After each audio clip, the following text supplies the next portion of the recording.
Hello and a warm welcome to the second Fans Forum weekend at the playoff finals, and a chance today to speak to some of our esteemed guests, including top referee Tom Darnell, who's going to be officiating in the Elite League playoff final. We've got the chairman of the Elite League, Tony Smith, and one of the directors and the man who runs the Belfast Giants, Steve Thornton. Could we give them a warm welcome, please?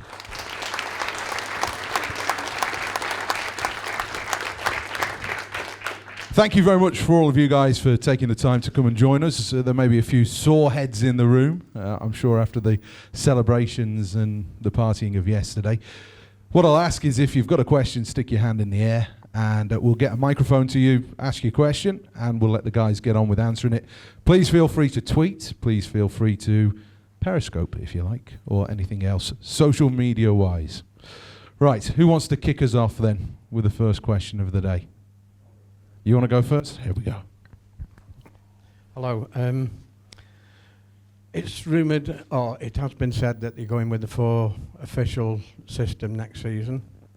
Number one, do you have enough officials? And would you be importing officials from other countries, i.e. the 2 Swedish guys that came over, who I thought were excellent? Tony? Okay, I'll take that and then pass you on to Tom. There's no decision made at this point to take a 4-man system on for next season. We are talking to a number of officials in Europe. We are doing an exchange programme with Denmark next season, where I think it's right, Tom, their top 6 officials will be considered for 2-man swap with the UK officials. We're also close to obtaining a licence via the UK Border Agency to bring Canadian officials in as well if we want to. So at this stage we're working hard on officials, but nothing guaranteed that we're going to go 4-man unless Tom's going to tell you different. That's one decision I'm not able to make today, is it? I think as a referee, we would love to see the 4-man system. There are limitations. The budget, I guess, is one of the limitations, but also the availability of the officials.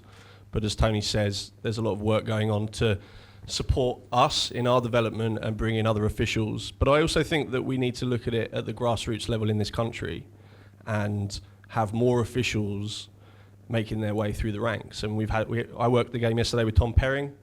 He did a fantastic job. I really enjoyed the game with him, but we need more Tom Perrings and other up-and-coming referees to be brought through the ranks. And right now that sits with the EIHL, not Ice Hockey UK. And I think they need to create a structure which does a better job of bringing on new officials, particularly ex-players. But it's great to hear that that we're going to do the exchange program. That was a really valuable thing that we did last year. We have officials that work out in other countries right now. Mike Hicks and Andy Dalton are working Game 6 of the semi-finals today in Denmark. We have Liam Saul working in USA Hockey. We got good officials, but we're all open to bringing other guys as well to support us. Who's next? We have a Panthers fan at the back of the room. You pass the mic along. My query is concerning not so much the DOPS review system, which I think is pretty clear and transparent, and I suspect most fans are happy with it. But if there's the review system, if there's an appeal, seems to be a good deal less transparent. We're just told what the decision is and no explanation. Is there likely to be any change to that? Tony, you want to take that? Yeah, okay. DOPS is a minefield, as you can imagine. Nobody's ever happy with a decision that possibly takes a player out of a game. We work very hard with DOPS. Simon Kirkham and a group of other officials work very, very hard to make sure DOPS is as fair and transparent as it possibly can be. Right now, if there's an appeal placed, then we have to find a group of what we consider experts that are available. There's lots of experts around the country you could call on, but there's a limit of 14 days when you've got to get the DOPS appeal in place. You've then got to get a group of 3 experts in place. And don't forget, these are full-time people. You know, they're working, they've got the jobs, they're not full-time employees of the Elite League. So we then have to call on them to be in a certain place at a certain time to hear that appeal. The right of the club is that they can bring their solicitors, they can also bring up to 3 personnel to defend that case. It's a 2-hour hearing, and then after the hearing, the club that's appealed has to leave the building and the decision's made. So we try and be as fair as we can, but at the same time, could it be better? Possibly. But right now, it's as good as we can give to the teams. I think that's fair to say, Steve, isn't it? No, I agree with that. I think that we're getting to a point now where, you know, when you're recruiting, and that's one of the big jobs we have right now as teams, is we're looking at signing players over the course of the summer. In the past, the reputation of the UK sometimes was the fact that where guys would come in, you know, they weren't necessarily held accountable by the DOPS or by the refs. And now that we have it, our league is getting more respect. I think it's a lot easier because, you know, the stuff that used to happen isn't happening anymore because DOPS is holding players accountable. And you know, as a guy that is running a team right now, I think that it's great for our players as well, knowing that you're not going to be put in positions where, you know, your teams aren't going to be hurt because guys are running around, and it's more than just entertainment, which I feel it was getting to that point back 2006, 2007. I think these guys have done a great job with it, and obviously when you're a team where a video is going in on you, it's not easy, but it's as good as it's going to get right now. Yeah, I can attest to many of those phone calls that you get from upset coaches, GMs. Besides the voiceover. Yeah. Always questionable. Cheers. Basically a 2-tier question on players and on referees. And it's relative to, I guess you could say, grassroots. And one of my questions for the Elite League, and then I'll give the same question to the referees, is the growth of British players, which we all know has to start at the youth level. And it's the same for referees. In the States, we have referees, 10, 12-year-old kids. We coach a U16 team. We have kids on that team who are referees. They're reffing the mites, the younger kids. So from a referee standpoint, I think in the UK, if you can look at players who are going to retire, thinking of retire, there's 2 things you need to be as a referee. You need to skate, and you need to know the game. So ex-players could be a good source to look in the UK to develop those, because I know it's tough with visas and everything else. On the player side, I'd like to see the UK, and I know it's either GB hockey or UK hockey, has to start at the younger level to work these programs, get these kids into skating. I know it costs a lot of money. Ice time is expensive. But if we want to see a real strong GB presence in the world going forward, it's got to start at the youth level. So I'd like to know what the EIHL can do or is thinking of doing with the lower levels, the youth level, to get that going. Thanks. Well, I'll start on this one. I mean, for us, being in Belfast, right now there's 1 rink in the whole island of Ireland. So for us to develop, we need more rinks. I mean, you just can't get ice time for these young kids. So our business, we would like to grow it organically, but you can't grow it organically until you have these young kids on the ice more. So we're a fairly new organization. We're 16 years old. We've got some kids in our system right now, like the under 12s, under 14s, that have a chance to make it into the Giants, but they've got tough decisions under 12, under 14. They're also probably good at other sports. We've got to keep them involved in hockey, and we're doing everything we can as an organization. We give them ice on game days when we have it. But the biggest thing that we need to do is in this country is get more rinks, and I think that there is a push on that. For refs, maybe I'll pass over to Tom. Tom, I suppose to throw into the mix there's been a couple of high-profile British players who've retired from the sport in the last 3 or 4 days. You look at Mark Thomas, former GB international, Jason Hewitt, 2 former Sheffield Steelers, who aren't going to go... I'd love to see those guys in stripes. That would be brilliant. I would gladly... I'd work a 4-man game with Huey, definitely. He'd know what to look out for.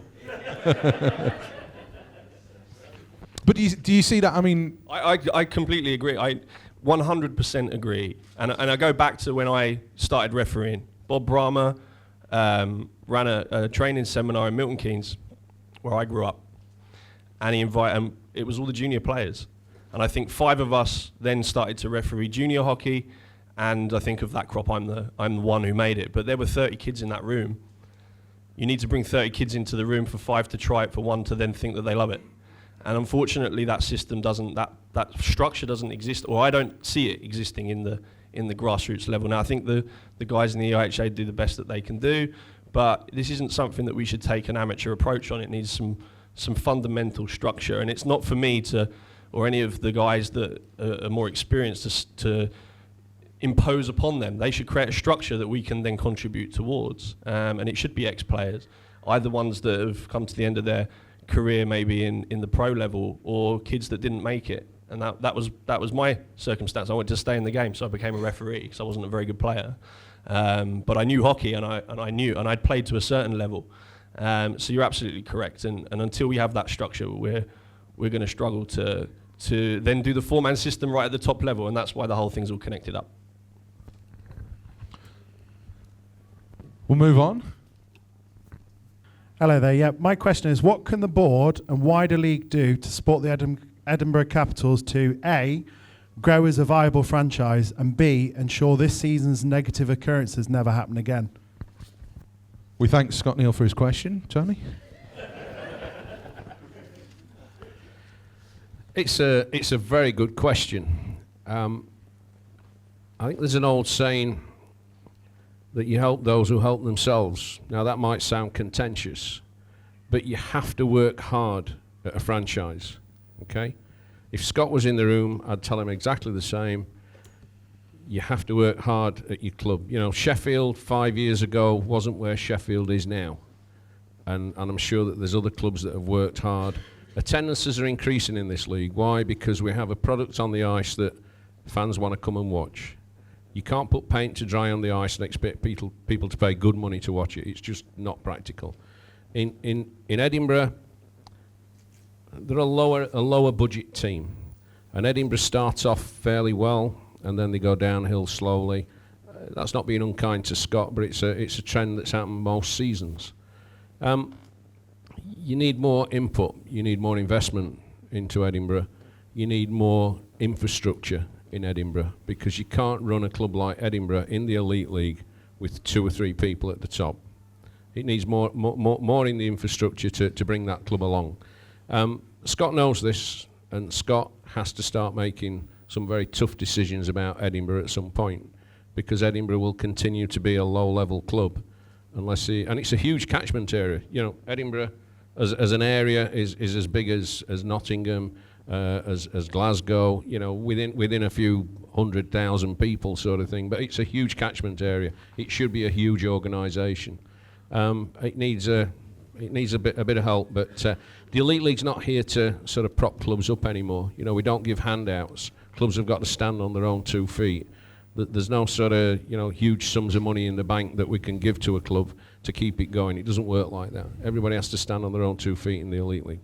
Interestingly, speaking to players who play in Edinburgh or have played in Edinburgh, the one thing they all talk about is it is the best place to go and play. It's a wonderful city to live in. So actually, ahead of maybe a Nottingham or a Sheffield, probably less so a Belfast. If you're talking to Johnny Import, they're more likely to say, yeah, well, Edinburgh's a great option because they've heard of it. You know, they know where it is, if you like. So there is a basis there. And even players that are playing there now will say the same thing. Who's next? Just on that question, I think you answered a bit of it from the standpoint of the ownership group. But I think the other part of that question is, as a league, as a governor, as a police officer, what do you have in place to not necessarily prevent that, but to manage or handle a situation like that? Do you make them responsible? I mean, in the States, now the NHL will walk in and take over a club and say, you know what, this is what we're going to do. I think the EIHL, as it's growing, and it's tremendously growing, and you talked about the game has changed since the mid-2000s. you're going up. And I mean, I think this is a league that youth, my son's college team asked me, how did he get here? And I told them, and they're now going to look to send players from D1 schools to have chances to play over here. So you're on the map. But I think as a league, it's the league's responsibility to police and have some things in place to, I'm not saying bail out in Edinburgh, but to certainly help the situation so it doesn't have a negative effect on the league, because things like that do. And when we're talking about going from 10 teams to 12 teams, but one of the teams is ailing, Milton Keynes is awesome. That's tremendous. And we know there's a franchise in London that could happen one day, and there could be others that could pop up. But Edinburgh is a wart, and how can we or fans or the league help that? And that's what I'd like to hear from the league. Let me just throw that back at you. What would you do? Well, what if I was on your board? First of all, I'd have to have some mechanisms in place. And if you're asking me to consult, I do have a minor consulting fee, and I'd be happy to get together with you afterwards. With all due respect, I think the key is you have to have things in place.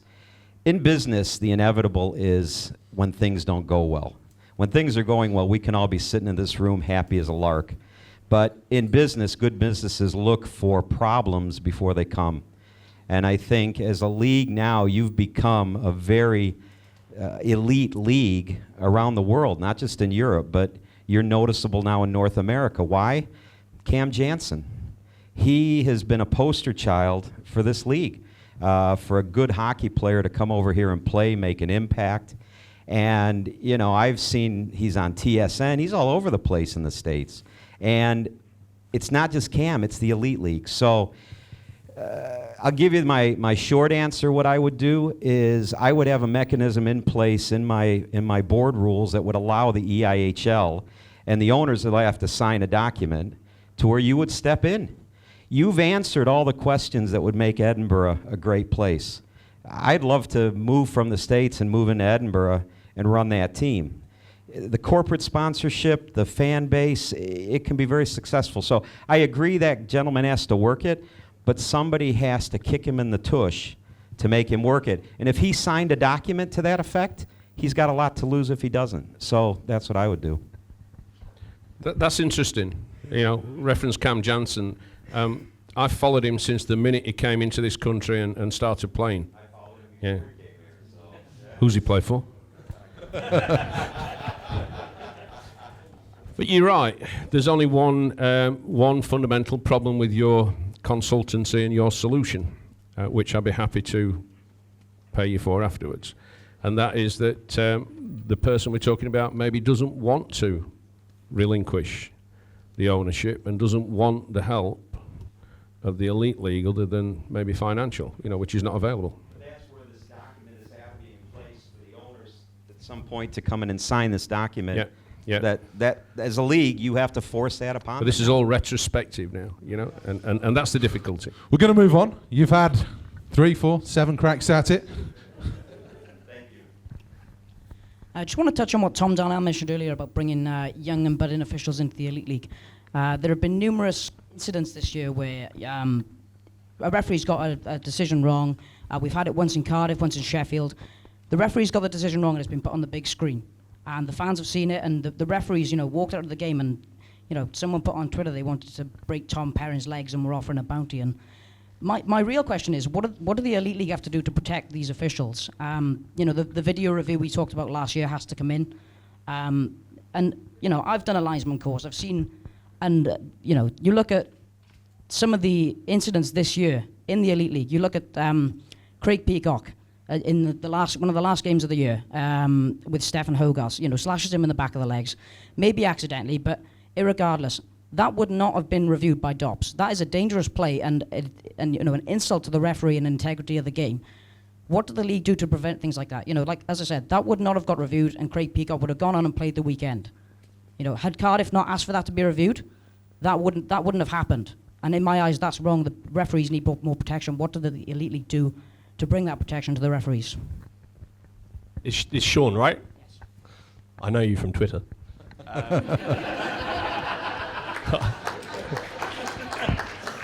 I recognise a few people. This may be not what you want to hear, but I do feel protected, actually, as a referee. And I think if Steph was sitting here, he'd say the same, because it was reviewed, and Craig was handed a suspension for that incident. So I think when things do happen, they're handled correctly by the DOPS process, and generally, the players themselves, if something happens in a way of a confrontation between the player and official, it's usually handled between the player and the official afterwards when people have cooled down. I talked about it in that the mic'd up thing. So I have never stepped on the ice and thought I don't want to be here from a intimidation perspective with any player. Never. What about fans? Well, fans, so let me spin it a different way. I spoke about the 30 kids that sat in a room that became 5 referees that ended up with 1. I can guarantee you that some of those 4 quit the sport because they got abused by a parent or by a coach or something in the junior setup that they said, sod this, I'm not doing this. And I'm a bit strange. I'm disappointed if my Twitter feed isn't lit up after a game and someone's got an opinion on something, because that's what the sport's all about, opinions from a fan's point of view. But when you're a junior official or someone young and coming through, if you're getting abused in a fairly personal way, and some of the stuff I read is disgusting. You referenced one of the things. I think those people need to take a good, long, hard look at themselves, because that's not about a refereeing decision. That's about personal abuse of a human being, and I think that's where the distinction lays. If we cock up a call, say what you want, I don't care. But as soon as that game is done, we're back to being human beings. I think that's where the distinction lies. But yeah, I've never stepped out on the ice and felt intimidated at any point in time. What that probably did, though, Sean, the incident you referred to there, was maybe highlight a loophole within the DOP system that the board has to look at over the summer months, where the head referee, the head of DOPS, has to be able to review incidents of their own volition. Steve? No, I don't disagree with that at all. We certainly would not have argued with the Craig Peacock decision. I don't think the ref felt threatened in any way, shape, or form, and I think that's what DOPS is there for. If there's rules that need to be put in place where it's not down to Cardiff to have to put that tape in to protect the referee, then we'll talk about it at a board meeting. But I think it's as good as it's ever been, and I think that we recognize that for our game to continue to improve, we got to keep investing in referees, and we got to keep investing in systems like DOPS to make us better. I think there's a want and a need on our board to continue to do these things. But I agree. I don't think I think as much as every team in the league sometimes feels like they're hard done by in games, we also understand, like, you've got to split the second to make a decision when you're a referee, and you don't have video review on every single play. So they're human beings, as much as we all think that sometimes they get it wrong. I think they do a pretty good job. Loads of emails. You can leave now, Tom. Yeah. Loads of emails on the question of goal line technology and video review. We talked about it last year. There's the discussion about it being implemented. Where's it at? Okay, goal line technology was agreed in the Elite League for next season. We have implemented goal line technology into Cardiff, Coventry, Manchester, Sheffield, and now Nottingham. The rest of the league will take it on board during the summer, with a start date of first weekend September. It was agreed around the table that it would be unfair for clubs to have it in first and then use it, because there might be some bias towards clubs that hadn't got it in already. So it starts next season. And is it just goal line technology, or is it full incident review, or are there coaches' challenges like the NHL? Can you talk about that? I think it's got to be talked about. At the moment, we've made great progress in the Elite League to get goal line technology in place. You know, we talked about how the Elite League's moving forward. There's so much changed in the last 4 or 5 years. We're on a totally different footing. It's moving in a great direction. It's getting a great reputation. And goal line technology is just a small part of where we really want to be. Some clubs have asked if they can actually enhance it to another level. So they want to use it not just for goal line technology, maybe for webcams or different cameras in the game. But that's been accepted as long as you've got the fundamental in place to be able to review a game and a goal decision. So potentially the teams that are webcasting right now, like a Cardiff, a Belfast, a Dundee, a Sheffield, if they have the potential to show a video replay that shows a puck to be kicked in that maybe doesn't show on a goal line technology, that would be okay.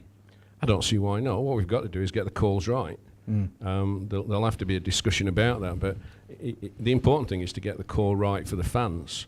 And whatever technology is in an arena or a rink, I think should be used. Like, I think yesterday we had 17 cameras or something like that around the arena, and I'm told that the coverage was absolutely fantastic. Yep. That's where we need to be with these guys, the officials, getting as much help as they can from technology that's available. Tom, are you happy with that? Yeah. What's the main kind of key point in a game is a goal, no goal situation. So if we can cover off just that one area with the ability to look at even one camera is better than nothing. I'll give you an interesting stat. The NHL implemented coaches review. Up to March, there were over 200 reviews carried out in NHL games, and 25% of the calls made on the ice were shown to be incorrect through the coaches review. Those are guys, and I'm not criticising NHL officials, those guys are awesome, best in the world, but they have the best training, best support, and when coaches challenged their calls that led to goals, 1/4 of all of those calls was shown to be incorrect in the NHL. So of course we're going to be making calls that are not right over here because it's a fast sport and it happens quickly, and we're using the 3-man system. Sometimes we're having to make a goal line call when we're at the hash mark. Or, you know, if we've done 3 games in 3 nights, I'm probably at the blue line. So it's going to help massively. Thanks. Question for you, Tom. Referees do an awesome job, and I work on the basis they know a lot more about the rules than I do. And yes, they're human beings, they'll get it wrong. But if the league's going to progress, the standard of refereeing has to come up. What worries me is when coaches start to question the calls on the ice. And what I want to know is there a mechanism for the referee's performance to be reviewed in the same way that a coach will review his player's performance? I remember back some years, and there was the idea that after a game, a coach would fill in a feedback form, and we'd aggregate those scores, and that would be based, and that would then contribute to the overall development of the officials, and I would welcome that. I think we shouldn't shy away from evaluation of performance. So yeah, I would be open to that for sure. And yeah, I think sometimes the coaches do have a point. Do you know what the best thing is? The coaches and the players that don't usually come on the ice every shift or shouting from the bench every 5 minutes, because when those coaches that are few and far between in their criticism have a point, I usually think they've probably got it right and I've got it wrong. Yeah. But yeah, I think evaluation from the coaches, but they give us plenty of feedback in the games. I wasn't thinking feedback from the coaches. I was thinking about feedback from the Elite League, from Kirkham and the rest of them, you know, reviewing the referee's performance. Yeah, well that happens. So Simon attends as many games as he can, but Simon's only one guy. I think we need more, you know, and then also we talked about development of officials. We should be taking the officials that have hung them up, and they should be supervising the officials of today. And that, for whatever reason, hasn't happened to the volume of supervisors that I think we'd otherwise like. The other thing, Tom, that's probably worth mentioning now is that Simon will send out a pretty long email, won't he, on a Monday or Tuesday of a week with a load of clips from the weekend for you guys to have a look at. And quite a lot of them are not necessarily, this is right, this is wrong. It's a have a look, see how this situation was handled. Yeah, And again, Simon's only one guy, so he can only do so much. But yeah, we have a system where we can look at every game, Sports Lounge. So every team has to upload their game to Sports Lounge, and I can only speak for myself, but I do know that some of the other guys do it as well. We go and watch our own games back, and I'll think, that situation that happened in the first period, I want to go and have a look at that and see whether I got that right or wrong. And quite honestly, the next game, if it was a massive, error on my part, I'll say to that player or that coach, yeah, you were right on that one. There's no, that stuff that happens behind the scenes which you guys don't necessarily see. That does go on. Questions? Yeah. Pass the mic back here. What do you see the impact of the upcoming EU referendum on the Elite League, and kind of what contingency plans has the Elite League got in place should the UK leave Europe? You think we're going to leave? I think it's quite up in the air at the moment. But David Cameron's adamant we're not leaving. But if it happens, then it's a 4-stroke 5-year cycle to get into out of Europe. So my gut feel at the moment is we're not considering anything until we know the outcome on, is it 17th of May, something like that. Then we'll have a clearer indication as to where we need to be. Right now, don't panic. Scotland could leave before we leave Europe. There's a rumour that they're going to have another referendum up there and build a wall. Is that right? So you know what, it would have huge implications if we couldn't use the European players to start with. But then would it make Scotland part of the British Isles, or would it be a separate country if they came out with a referendum? I don't know. There's lots of implications. So right now, a 4-year cycle if it did happen. So I'm not too worried about it, and we will discuss it at some point. But it seems to be we're worrying about something that may or may not happen right now. And next week on Question Time, we'll have... Let's get back to the back of the room, and then we'll head to the gentleman there in the middle. First of all, I just want to say well done to the media team. I think the media on Twitter and Facebook this weekend has been absolutely fantastic. So well done to everybody who's worked hard on that, because it is really, really good. And get a bit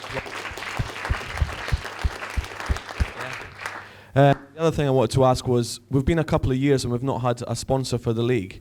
I just think it's a shame, because for me, ice hockey is by far the best sport and the best kept secret in this country. And I think we would really benefit from having a sponsor. And we've got loads and loads of fans that follow this sport. We've probably got people who work in marketing who could probably pitch for some big organisations and try and get a sponsor. And is that something that we're looking at? Because I really feel that we would really benefit and help the sport grow if we had a really good sponsor and like a big name behind us.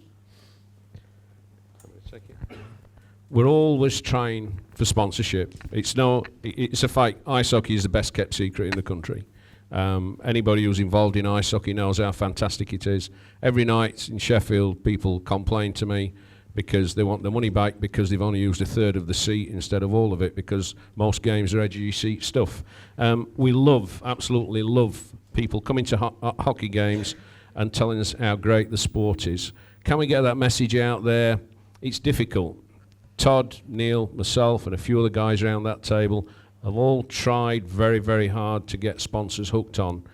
It just doesn't happen right now. What the league needs is a full-time commercial director. Ice Hockey UK, with another hat on, have just taken on a full-time commercial director who works on commercial activity for Ice Hockey UK. What's he got to sell? He's got the Great Britain teams to sell, and he's doing very well. We need the same thing, but that is a 50, 60, 70,000 pound a year position, and we don't have that sort of money to invest.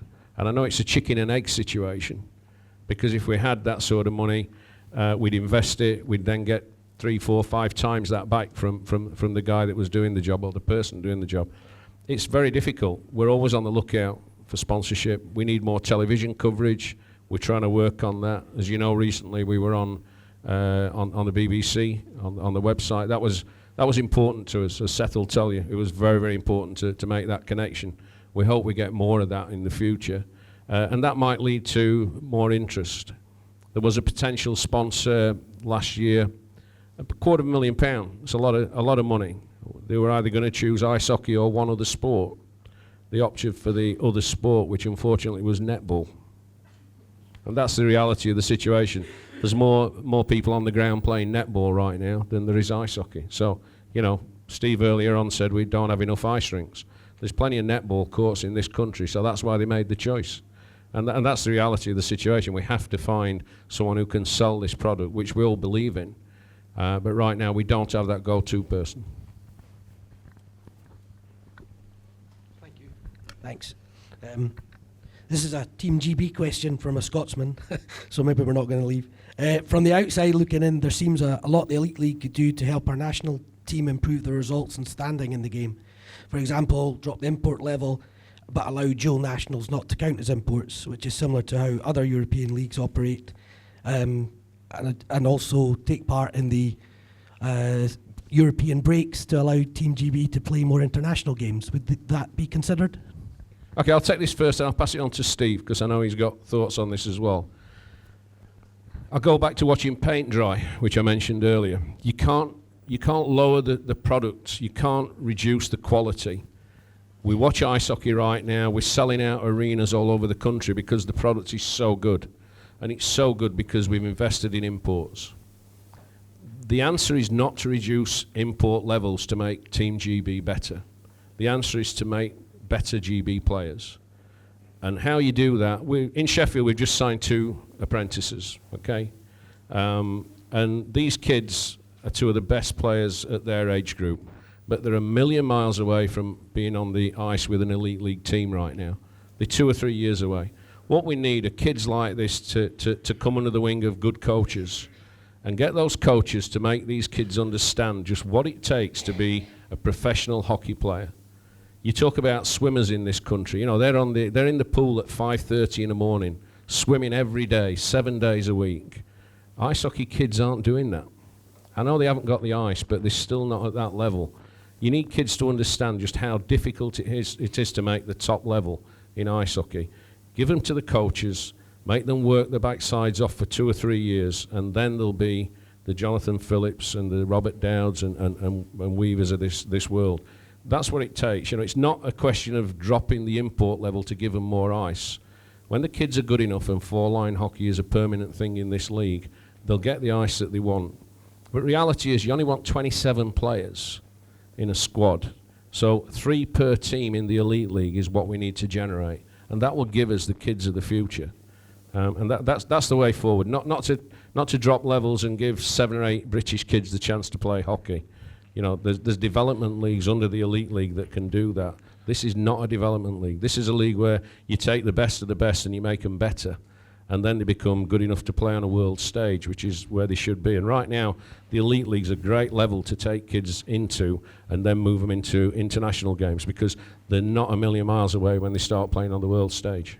Isn't the reality, though, Steve, I suppose I can throw this to you. Yeah, no, absolutely. The import level is not a minimum, it's a maximum. Yeah. So should you have 10 of the best British players that are better than imports within your opinion, then you could easily field that team. Yeah, I mean, when we make our decisions on our British players, we don't necessarily look at them from a passport perspective. We look at them from a perspective of what makes our team better. You have to run it like a business because it is a business, and the caliber of hockey is continually going up in this league, and I think that's what the fans want. I think when the British kids that are getting into our team, when they're practicing with better players, they're just going to get better. I think Tony touched on it. We're not a developmental league, unfortunately, and I think that the way that the league is shaped up here, we're probably the only league in the world where the league is one of the biggest trophies.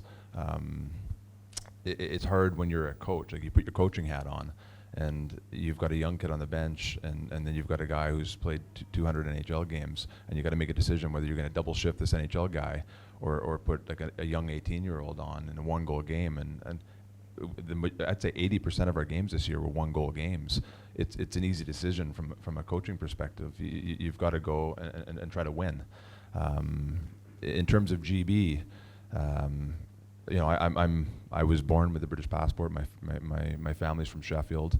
I think that, you know, when I play and I work here, I have every right to be on that GB team. And I think I think personally, and I know people on our in the owners' room or on the board or whoever makes the decisions for GB will probably argue with me with this, but I think you put the best team on the ice. I think regardless of where the guys are from or where they were born, I think you put the best team on the ice. And as GB moves up the ranking in the World Championships, ice hockey gets more credibility because we're going from a fringe sport. I mean, that's what we were in the UK, a fringe sport where netball and darts and these sports had more viewer figures than we have, to a mainstream sport. And we're seeing that in Belfast with the bums on seats and the people that are coming to the games, and we want to continue to go there. And as the GB team gets more credibility and you know, makes it to a Pool A World Championships, I think that's good for the sport of hockey. I think that's when sponsors start getting involved in not just GB, but in UK hockey. So, I mean, that's my thoughts on it. I think that you don't look at it from where kids were trained, you look at it from putting the best team on the ice. Okay, who's next? Who else has got a question? Here we go. I'm just wondering, how do you feel that the EIHL officials and representatives act on Twitter? Like, do you think they act responsibly? Do you think they act stupidly? Like, I know I'm quite new to hockey after it's my second season, but David Sims seems to be the biggest mouthpiece on Twitter, announcing news he shouldn't be announcing before clubs have even announced it. And I just find sometimes it's just a bit too far, and that he should step away and realise that what he's tweeting or saying should wait till it's been official, or watch what he's doing. I know he's been there from the start, but it gets to a point where you just shut up. Like, you need to watch what you're saying.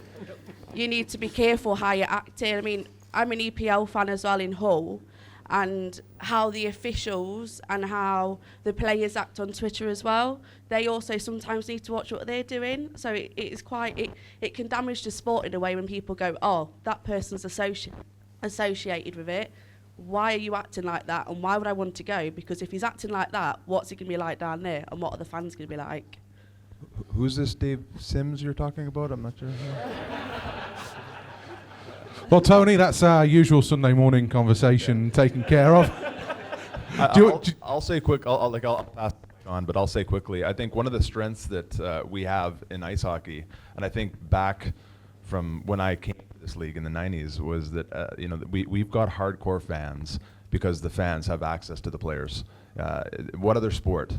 Like, would a coach or a GM be going into the room after a game on a Saturday night when you're playing on a Sunday, be telling the guys to go up to the bar after? Really, like, because the fans have access to them, and I think that's what helps our sport grow. And I think social media helps take it to another level. I think one of the biggest weaknesses that I have is that I'm terrible at social media, and that's why I've got Mark Brooks sitting at the back of the room, and he tells me what I need to know. The last thing I ever want to do is read a Twitter feed or go on Facebook and see what people are thinking about me, because everybody has a right to an opinion on things, and I don't want that to influence any decisions that I make. I want to make decisions based on my gut and my head and not other people. But social media and guys like Dave Sims and Mark Brooks and the Belfast Giants, I think that is one of the strengths of ice hockey and the elite league in general. And those guys have a right to an opinion, and you either love them or hate them, but you're going to be reading about them, and that's my thoughts.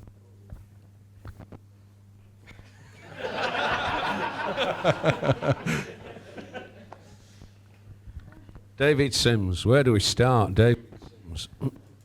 I think you're right that everybody's allowed an opinion, and everybody's allowed to say in this country what they want to say. Freedom of speech.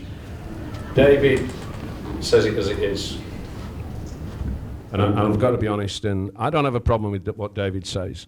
A lot of people take offence at it, but I'm a firm believer, if you don't want something to get out, then don't tell anyone. Okay? If David Sims finds something out, someone's had to tell someone. Just keep it quiet. You know, keep it to yourself and it won't get out. But the minute you start talking about it, the world will know, because social media is so great. As Steve says, it's great for this sport. It's great for any sport. Great for any business nowadays. Everybody's got Facebook, website, Twitter links, because that's what drives businesses, and this is a business. David is probably the best thing Sheffield's got. I'll support him to the hilt. Seth will do the same. He'll tell you that he battles with him every day of the week. Every day. Every day. But that's the nature of the business that we're in. And, you know, David Sims will stand in your face and laugh at you because he knows he can get a reaction. So don't react, you know, and that's the reality of the situation. Every team's got one. Every team's got a David Sims. Where is Gary today? Okay? You know, and you go through the whole league. Everybody's got one. So I hope that's answered your question. I'm going to pass you on to Tom as far as concerned. And then I'm going to look up this Twitter thing and see what it's all about. Okay?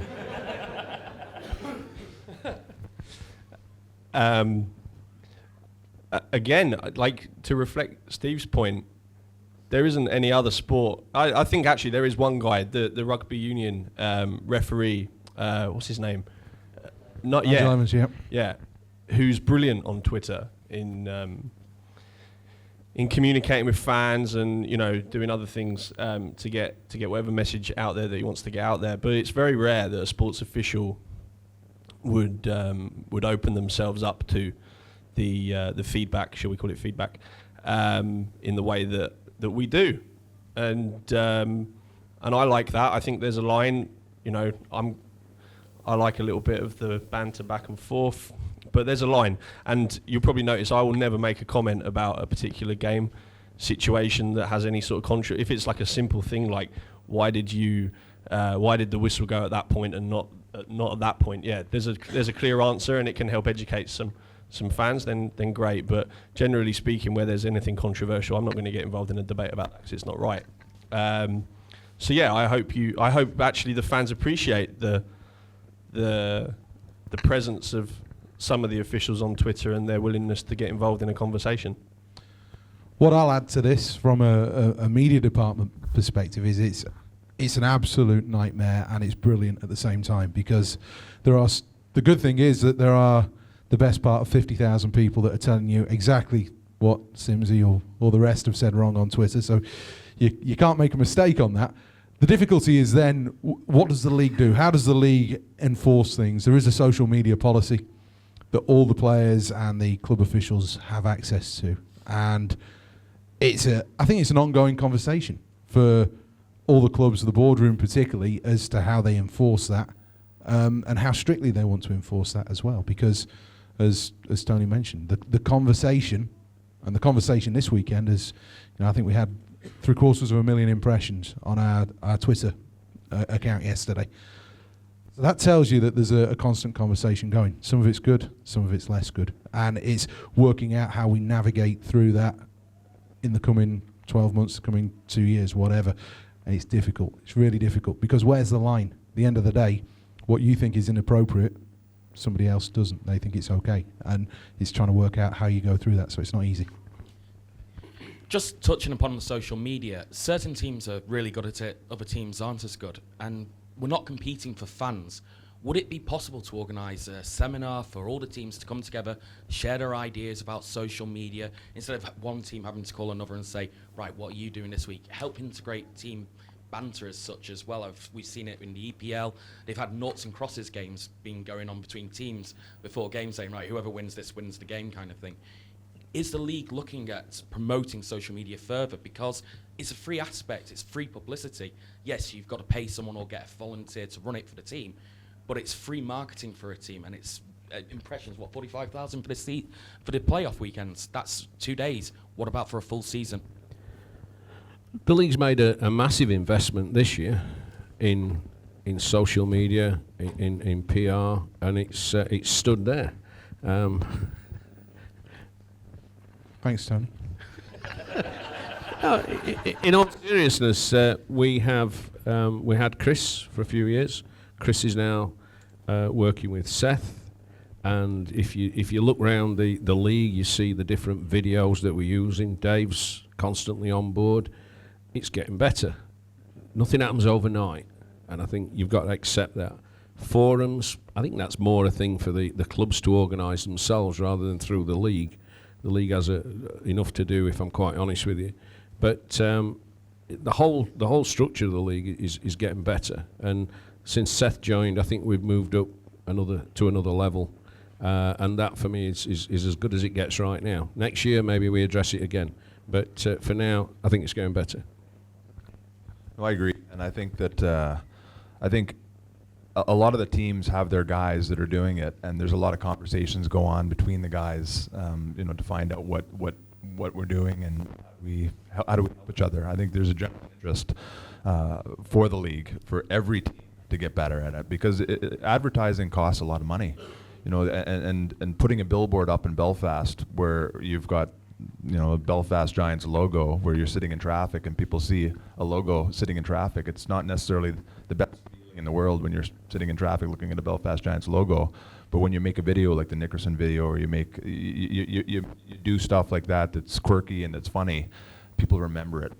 It's free. So it's one of the things, again, that will raise our profile as teams and as a league. And there is a lot of talk that goes on behind the scenes amongst the social media guys or the marketing guys or the PR guys. And I think Seth is involved in that. I remember when Seth was hired, like he called us and called me immediately and asked us, what we're doing, and he gave us his thoughts on what he can do to help us, which I think is good, because we, as all the teams in the league get better, like talking about Edinburgh, as the teams get better, our league in general gets better. Like we want to, I think we're as good as we've ever been. I mean, the fact that we have a potential for the second year in a row for 5 teams to win a trophy this year shows that we're in a pretty good position in terms of the on ice caliber of hockey.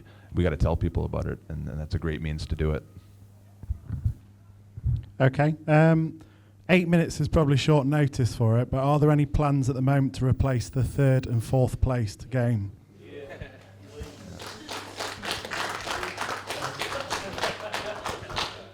Let me just ask a question before we start that. Right? What if the 3rd, 4th place game was nothing? If it didn't exist? Would that be a better scenario for the people in this room than the 3rd, 4th place game that's going to start right now? Stick your hands in the air. If you would rather not see a 3rd, 4th place game, stick your...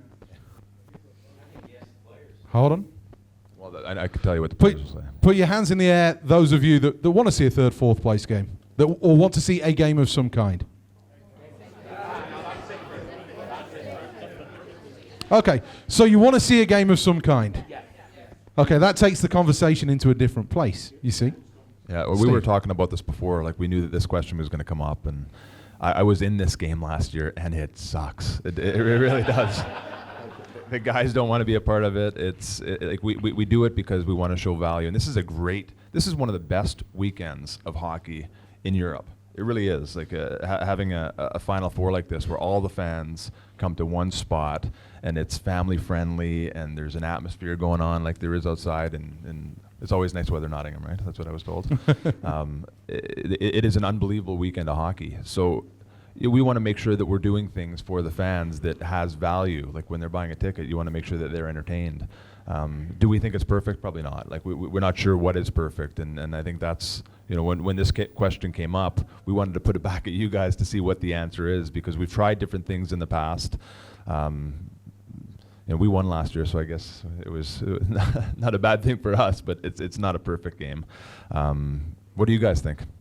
There was a great idea, although it would be expensive, I guess would be the answer already. The 6 teams that aren't involved in the Final Four, a couple of players from each team, and they have some sort of all-star game on the Sunday without, I know it's not got the top 4 teams in it, but it's something that the players aren't hurting from the night before from missing out. It's just a bit of fun. Yeah, well, once your season's over, like I like the idea of an all-star game. They've happened in the past. I think it happened in the Super League back a long time ago. But once the season's over, it's tough. Like it's tough for guys. Like guys, like once you're done, it would be hard to make it better than a 3rd, 4th place game, in my opinion. Would it stop guys from having a couple drinks or a late night the night before because it's an all-star game? I'm not sure. I think when you go watch the NHL all-star game, it's not the fastest paced game in the world either. The skills competition was good, but the All-Star game, they're constantly trying to evolve that and change the rules on it, because they're stuck with the same dilemma on it. Like, it's not necessarily the most entertaining.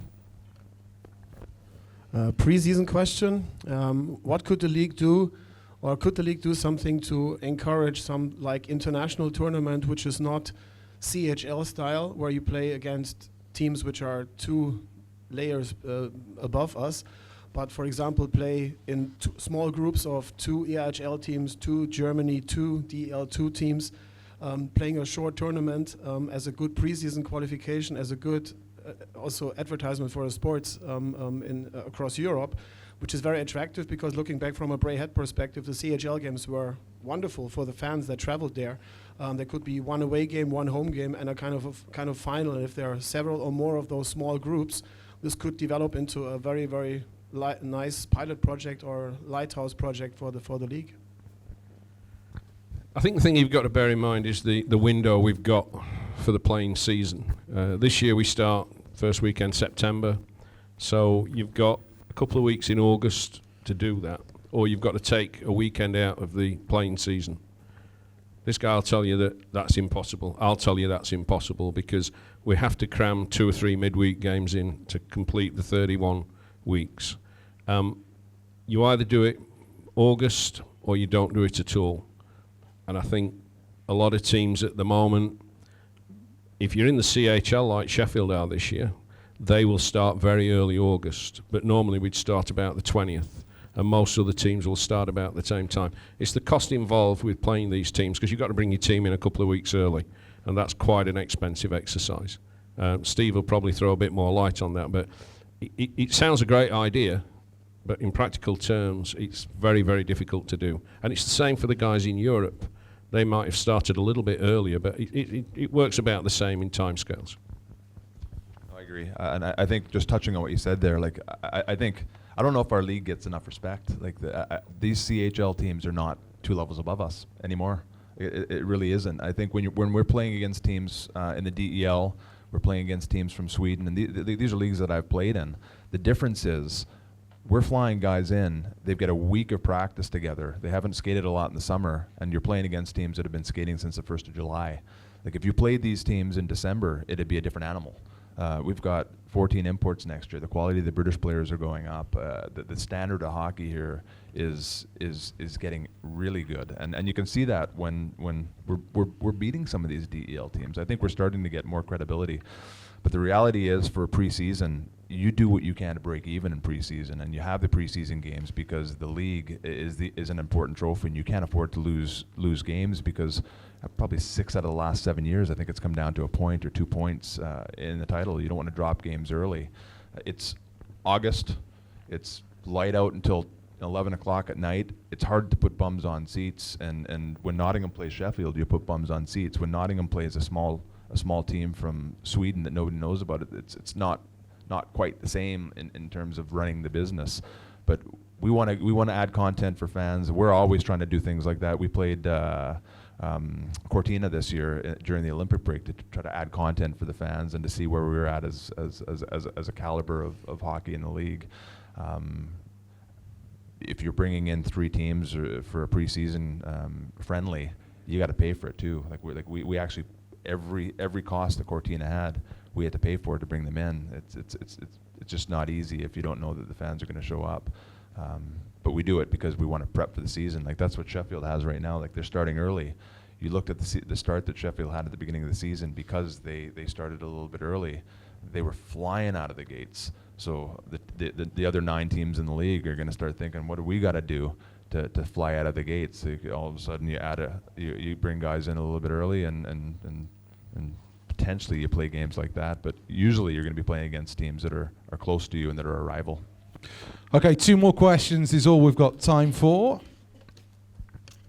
We've talked a lot about how healthy the league is. Where do you guys see the league in 5 years' time? Well, my thoughts are we're going to have more teams.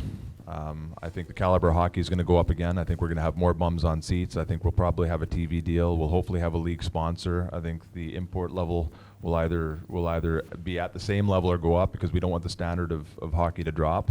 And I think that we're going to be in a position where every team is able to compete for a trophy. The last thing that we want is to be like the Scottish Premiership was a few years ago. It was either Celtic or Rangers. And I think 6 or 7 years ago, you would say there's probably 3 teams that would compete for a trophy. Where regardless of what happens with the conference systems over the next few years, I think you can argue that anybody can beat anybody on any given night, almost to the detriment of, like, it sucks being a manager, because it's the fans aren't used to that, but I think it's one of the best things about our league. So I think we're going to continue to work on our game night atmosphere, and I think the league's going to get better in terms of the standard. Comments on that? Yeah. I think the great thing this year, and Steve said it, anybody can beat anybody. Like, I think that is like, we would get ready for a game, and whereas before, and I'll just say it how it is, you knew if you were going into a game which was, one of the big 3 or 4 teams against one of the smaller teams, with respect, you knew that the result was going to be one way, and you had to manage that game in a certain way to make sure that it wasn't, our terminology, a gong show, because otherwise, the guys throwing stupid hits and whatever because they're frustrated because they're on the end of a big scoreline. And this year, I don't know what you guys think, but for me, there's been fewer dangerous incidents, actually, because the teams have had to compete every single night, because anybody can beat anybody. So it just makes up our job easier in that sense. And I'm excited about where the league's going. Obviously, you've got Milton Keynes coming back in, and hopefully a team in London or somewhere else as well. And that makes it ever more interesting for the fans and for us as well as game officials. I think just very quickly, small steps, and we just keep taking small steps to move this. And yes, it's going in the right direction. Final question at the back here. You mentioned the London team, and I kind of hear we're going to be starting the same time as Milton Keynes. I've then heard it's going to go to 2020. I then hear that there's kind of it's put on hold because it could be the KHL's coming to London. When we talk about sponsors and stuff, if you've got a team in London, I really believe that kind of puts put the sport right in the city. You've got a mass amount of people live there. I live there. It will save me travelling to Nottingham every week. So selfishly, I would be really curious to know: do we have a date when London will be joining? Because there's a lot of talk about it. It's very exciting. And we don't have a date yet. The good thing is it's being driven by Neil Black. He's done a great job in Nottingham. He's done a great job in Braid. It will happen. If Neil's involved in it, then it will happen. But you can't rush these things. There are complications with the build in London, and it's ongoing. That's all I can say.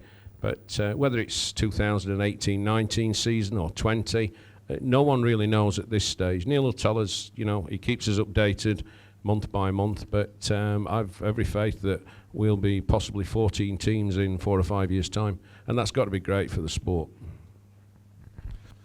Okay, thank you so much for all of your time. Asking all the questions of the three. Please put your hands together for Steve Thornton, Tony Smith, and Tom Darnell.